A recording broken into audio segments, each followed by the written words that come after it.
A true Texan who won a high school state football championship at the Astrodome, the Heisman Trophy at the University of Texas, and became a Pro Football Hall of Famer with the Houston Oilers, Earl Campbell's dream life became a nightmare once he retired. Ahead, he'll examine his descent into depression and the two young men who helped plant the seeds of his redemption. I began our conversation by asking Earl about his childhood in the rose capital of the world, Tyler, Texas. You know, growing up as a kid, I had 6 brothers and 4 sisters, and I'm number 7 in the family, age-wise, and unfortunately my father, when I was in the 5th grade, died of a heart attack. So I knew I was, out of all the kids in my family, I say I was the one that my father let hang out with him the most. So I was very close to him. Our family grew up in I grew up in the rose business. I can remember when a dozen of roses cost like 50 cents a dozen. What do you remember about the day that he died? I remember that, I believe it was a Saturday morning, and my brother Alfred, who's a year older than I am, I was out in the front yard, and I never will forget this as long as I live. When we found out Dad died, we was out in the front yard, so Alfred said, "Hey, Earl, one thing about God, you know, he's not gonna put no more on us than we can bear." A few days later, my mom put us all together, you know, because she got all these big guys and 4 girls, so she says, "I'm gonna tell y'all something. If any of you kids ever get in trouble, I'm not gonna pay the white man a dime to get you out of jail. We're all gonna work in the rose business. We're gonna do what Dad had going, and we're gonna be a family." But my mother never had no trouble out of us like that, you know, till the day she died. Take me back to that first experience in organized football. What position did you play? I kind of played running back and linebacker at the same time, and I wanted to be a linebacker so bad. So, because that was the guys, them the guys that really tackle, you know, and 5th grade, this guy said we play flag football and gave you this little belt, and each guy, well, I've always been bigger than most guys back then. And when I would get that flag, I was the, you know, you had to throw a bone in there or something. So I wasn't very good at it. When do you remember thinking to yourself, this can be something special for me, football can take me places?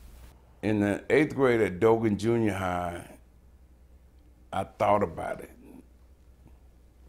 I thought about that God had given me something very special. And when they integrated schools in Tyler, I was in the 9th grade. And I got bused like 25 miles from home. So at Moore Junior High, that's when I believed that God had given me something that he didn't give Johnny down the street. What role did race play in your childhood in Tyler? I wasn't, our family, from the day I can remember, my father taking us to the rose fields. We worked for the white man, but I didn't know that it was a difference between black and white. When I left Tyler, I didn't understand how some of the grown-ups who was friends with the family, some of the people that cut my hair at the barber shop, I did not understand how they said that this guy, Darrell Royal, is a racist, and Earl Campbell, you will be back home soon, because you're gonna flunk out, I didn't understand that, you know, I didn't, well, why did he come get me if he's a racist guy, if he don't like black people? Something got to be going on, and that floated around in my head for a long time. I never knew those words like N words and that H word. I wasn't raised that way. I was just raised as that I was just as good as everybody else. Our coaches didn't teach us that stuff. And I was coached by white coaches, I was coached by black coaches, but I knew our football team was different. Nobody came in that circle. Somebody did. Renee came in that circle. Oh, yeah. How did you meet Renee? Now, remember I told you I lived in the country, and I hit integration in the 9th grade. So I got bused. I skipped over all these schools to go to Moore Junior High. So the very first day of the 9th grade, and I mean, I can remember it like yesterday, my right foot was about to hit the concrete. I had gotten off the bus, and my feet were just about to hit the concrete, and I looked to my right. For some reason, I saw this girl, and she was looking right at me like we knew each other. And right then, I said, that's my girlfriend. That's my lady right there. And that's how we hooked up. All right, so take me now back to high school. You start having success. What is your lasting high school football memory? 1973, the little town Tyler, Texas is right on the verge, and you could feel, I was smart enough to even see it myself. It was right on the verge of the city of Tyler splitting between black and white. And the thing that kept it from doing that, John Tyler kept winning. That Saturday night we played the school for the state championship, Austin Reagan. We played them in the Astrodome.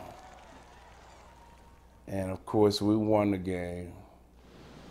And I guess we might have been like 20, 25 miles from Tyler. We was all having fun on the bus, and Coach Nelson stood up on the bus and he said, you know, I would like to ask the captains, and I was one of the captains, if y'all would like to, the city of Tyler wants us to come downtown to the pep rally on the bus and all that. I looked out there, I saw black people and everybody, white people, everybody having so much fun. And that's what killed the racism in Tyler, Texas, was our football team in 1973.